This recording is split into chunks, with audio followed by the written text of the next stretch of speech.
ស្វាគមន៍មកកាន់វឡុករបស់ពួកខ្ញុំក្រោយពេលថត pre-wedding ចប់ព្រឹកថ្ងៃបន្ទាប់ពួកខ្ញុំនាំគ្នាទៅហាងកាហ្វេដែលគេកំពុងតអន trend នៅខេត្តសៀមរាបប៉ុន្តែអូយមនុស្សច្រើនហើយបើប្លង់ថតវិញក៏ច្រើនដែរហើយកន្លែងនេះវិញគូតដងរបស់ខ្ញុំគាត់ចាប់បានតុក្កតាអូយនិយាយទៅស្លាក់គីមែនតើអ្នកនរនេះចាប់បានតុក្កតានេះពណ៌ក្រហមមុខដូចគាត់ដែរចេញតែពីនឹងមកពួកខ្ញុំនាំគ្នាមកថតនៅទីតាំងមួយនេះក៏សម្បូរល្បីអ្នកគេកំពុងតែថតដែរអ្នកនរគ្នាហើយពេលខ្ញុំថត pre-wedding freestyle ក៏ថតនៅនឹងដែរនិយាយទៅដាក់បានមកប្លង់ពីប្លង់ដែរហ្នឹងមើលតែថាថតរូបចប់ជុំគ្នាហើយឥឡូវបន្តតាទៅមើលម៉ាឆា strawberry គេប៉ុន្តែស្ដាយមែនតើតដនមានតែម៉ាឆា strawberry បាត់អស់លេងចានតែម្ដងសម្រាប់អាហារថ្ងៃត្រង់ពួកខ្ញុំនាំគ្នាមកញ៉ាំអីនៅខាងស្រះស្រង់ហើយសម្រាប់ relax និយាយទៅមានលេងបៀលេងអីតិចតួចដែរអញ្ចឹងណាដើរលេងជុំគ្នាតាំងពីព្រឹកទល់ប្រឡប់ឥឡូវហ្នឹងពួកខ្ញុំនាំគ្នាមកហែទឹកនៅខាង hotel វិញដោយសារកន្លែងខ្ញុំគេហ្នឹងគេមានឡៃហែទឹកអូលំប៉ុណ្ណាណៃមកអ្នកទាំងគ្នានៅខាងលើចឹងកុំឲ្យខាតមួយទឹកហែលេងពេញនឹងដំណើរកំសាន្តក្រោយពេលថត pre-wedding នេះចប់និយាយថាអូយដើរលេងច្រើនកន្លែងមែនតើហើយនិយាយថាសប្បាយខ្លាំងមែនតើហ្មងពេលល្ងាចឡើងក៏អត់ភ្លេចដែរទៅលេង pop street និយាយ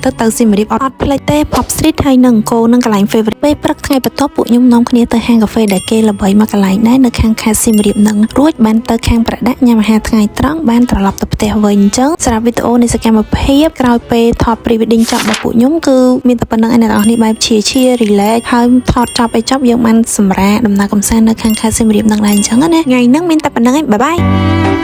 យ